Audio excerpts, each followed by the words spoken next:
नमस्कार दोस्तों, मेरा नाम है अर्पणा सिंह। मैं आप लोगों का स्वागत करती हूं आपके अपने YouTube channel study with Arpana में। आज का हमारा टॉपिक है कवक का आर्थिक महत्व या फंजी इकोनॉमिक्स, मेरिट और डीमेरिट। इसके बारे में देखेंगे। प्लांट एंड ह्यूमन में कौन कौन से डिजीज फंजी द्वारा होते हैं, इसको भी हम देखेंगे। सो आइए आज का सेशन शुरू करने से पहले please like, share and subscribe my channel. और ये वीडियो आपको यूपी टीजीटी और एलटी ग्रेड बायोलॉजी के लिए बहुत यूज़फुल है। उसके अकॉर्डिंग और सिलेबस के ओरिएंटेड ये क्लास आपको दी जा रही है। So keep watching.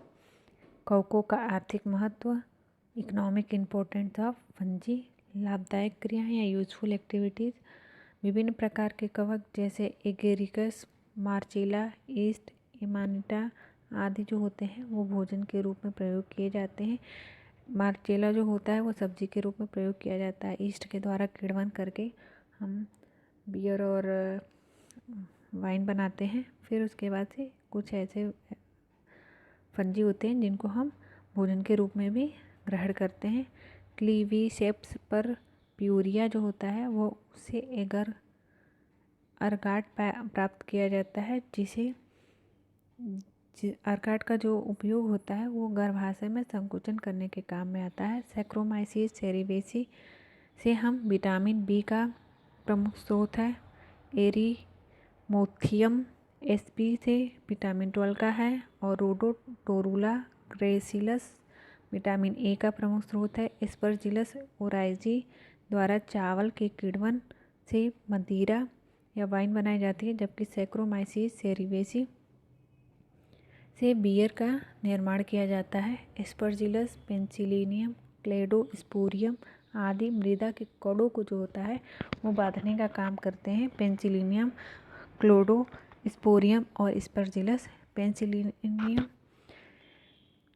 केम्बर्टी, पेंसिलिनियम राइकोफार्टी, ये पेंसिलिनियम के कई जातियां हैं, जैसे पेंसिलिनियम केम्बर्टी, पेंसिलिनियम राइकोफार्टी पनीर बनाने के काम में आते हैं। फिर कवकों का उपयोग कार्बनिक अम्लों के उत्पादन में भी किया जाता है। अब हम कौन से कवकों से कार्बनिक अम्ल बनाए जाते हैं उनको देख लेते हैं। सिंट्रिक अम्ल जो होता है वो एस्परजिलस नाइगर से बनता है। ऑक्जेलिक अम्ल जो होता है एस्परजिलस नाइगर से बनता है। मैलिक अम्ल जो होता है एस्परजिलस गैलोमाइसिस से बनता है। ग्लूकोनिक अम्ल जो होता है पेंसिलिनियम परफ्यूरोजिनम से बनता है। फ्यूमेरिक अम्ल जो होता है राइजोपस स्टोलोनिफर से बनता है। अब कवकों द्वारा प्रमुख एंटीबॉडीज कौन सी बनती हैं या प्रतिजैविक ड्रग्स कौन से बनते हैं उनको देख लेते हैं। पेंसिलिन जो होता है पेंसिलिनियम नोटेटम, पेंसिलिनियम क्राइसोजेनम से बनता है, ऐसे कवक से बनता है। रेमाइसिन ड्रग्स जो होता है म्यूकर रेमिनियस से बनता है। ग्राइसियोफुलविन जो होता है पेंसिलिनियम निग्रिकेस से बनता है। फिर पेंसिलिनियम ग्राइसियोफुलवम से बनता है। प्रोलीफेरिन जो होता है एस्परजिलस प्रोलीफेरन से बनता है। फ्यूमागेलिन जो होता है एस्परजिलस फ्यूमिगेट्स से बनता है। कैम्पेस्ट्रिन जो होता है सेलियोटा कैम्पेस्ट्रिस से बनता है। सैक्रोमाइसिस सेरिवेसी से जाइमेज व इन्वर्टेज नामक एंजाइम बनते हैं, जबकि एस्परजिलस से एमाइलेज नामक एंजाइम बनते हैं। बेकरी उद्योग में सैक्रोमाइसिस सेरिवेसी का द्वारा कार्बोहाइड्रेट के किण्वन से CO2 तथा अल्कोहल प्राप्त किया जाता है। हार्मफुल एक्टिविटीज़ या हानिकारक क्रियाएं। कवकों से पौधों में अनेक प्रकार के रोग उत्पन्न होते हैं। ये रोग हैं आलू का वाट रोग जो होता है सिनकाइट्रियम एंडोबायोटिकम से होता है। पपीते का स्टेम रॉट जो रोग होता है वो पाइथियम एफेनोडर्मेटम कवक से होता है। आलू का लेट ब्लाइट रोग जो होता है वो फाइटोफ्थोरा इन्फेस्टेस कवक से होता है। मटर का पाउडरी मिल्ड्यू जो होता है एरीसाइफी पॉलीगोनाई से होता है। गेहूं का पाउडरी मिल्ड्यू जो होता है एरीसाइफी ग्रेमिनिस से होता है। मटर की डाउनी मिल्ड्यू जो होता है पेरोनोस्पोरा मिसी से होता है। फिर क्रूसीफेरा कुल के सदस्यों में डाउनी मिल्ड्यू जो होता है वो पेरोनोस्पोरा कवक से होता है। क्रूसीफेरा कुल मतलब सरसों, मूली और फूलगोभी के जो पौधे होते हैं वो क्रूसीफेरा के अंतर्गत आते हैं। क्रूसीफेरा कुल के सदस्यों में वाइट रस्ट जो होता है वो भी एल्ब्यूगो कैंडिडा कवक से होता है। बाजरे का ग्रीन ईयर जो होता है वो स्क्लेरोस्पोरा ग्रैमिनिकोला कवक से होता है। गेहूं का ब्लैक रस्ट जो होता है वो पैक्सीनिया ग्रैमिनीस से होता है। कब पूछता है क्वेश्चन कि गेहूं का ब्लैक रस्ट किससे होता है, गेहूं का फ्लैग रस्ट किससे होता है, गेहूं में लूज स्पॉट कौन से कवक के कारण होता है। तो ये कवक हैं और कवक की ये प्रजातियां हैं, कवक के नाम दिए हुए हैं, आप इसको ध्यान से देखिएगा। गेहूं का ब्लैक रस्ट पैक्सीनिया ग्रैमिनीस, गेहूं के फ्लैग स्पॉट यूरोस्ट्रीटिसाई, फिर गेहूं का लूज स्पॉट आस्ट्रिलेगो ट्रीटिसाई, फिर जौ का आवृत स्पॉट आस्ट्रिलेगो होरडाई, फिर जौ का निरावृत स्पॉट आस्ट्रिलेगो न्यूडा,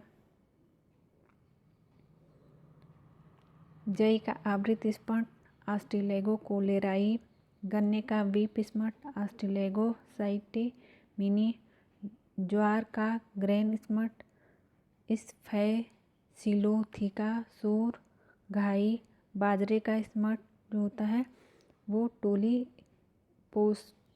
पोस्पोरियम पेनिसिलेरियाई, आलू का अर्ली ब्लाइट रोग जो होता है अल्टरनेरिया सोलेनेसी कवक से होता है। मूंगफली का टिक्का रोग जो होता है स्पोरा पर्सिनेटा से होता है।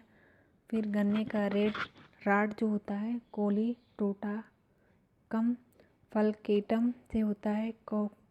मनुष्यों में अनेक रूप उत्पन्न करते हैं कवक। अब हम मनुष्यों में कौन कौन से रोग या ह्यूमन बीइंग में कौन कौन से फंजी के थ्रू डिजीज होते हैं उसको देख लेते हैं। एस्परजिलोसिस जो रोग होता है वो एस्परजिलोसिस फेल्वस, एस्परजिलस फ्यूमिगेट्स, एस्परजिलस नाइजर के द्वारा होता है। क्रिप्टोकोकोसिस जो होता है लाइपोमाइसिस नियोफार्मेसिस, ब्लास्टोमाइकोसिस जो होता है वो ब्लास्टोमाइसिस डरमाइटिस से होता है। हिस्टोप्लाज्मोसिस जो होता है हिस्टोप्लाज्मा कैप्सुलेटम से होता है। नाड़ी तंत्र का राग कैंडिडाइसिस कार्डियोमाइकोसिस जो होता है वो म्यूसिलस कैंडिला एल्बिकस और कैंडिडियासिस इम्यूनिटिस से होता है। स्पोरोट्राइकोसिस जो होता है ट्राइकोफाइटान परप्यूरियम से होता है। कुछ कवक जैसे एमेनिटा मर्केरिया बालिटस आदि जहरीले होते हैं। एस्परजिलस फ्यूमिगेट्स से एफ्लाटिक्स नामक विषैले पदार्थ उत्पन्न होते हैं। कुछ कवक जैसे पॉलीपोरस फ्यूजेरियम आदि मूल्यवान इमारती लकड़ियां को नष्ट कर देते हैं। Mucor Rhizopus east Aspergillus Penicillium आदि खाद्य पदार्थों को विघटित भी करते हैं ये। फिर एस्परजिलस नाइगर जो होता है वो कीटोमियम तथा अल्टरनेरिया आदि कागज को नष्ट कर देते हैं। चमड़े की वस्तुओं पर पेनिसिलियम परफ्यूरोजिनम फ्यूजेरियम आदि कवक स्पॉट प्रिंट नामक रोग पैदा करते हैं। Thanks for watching. Thank you.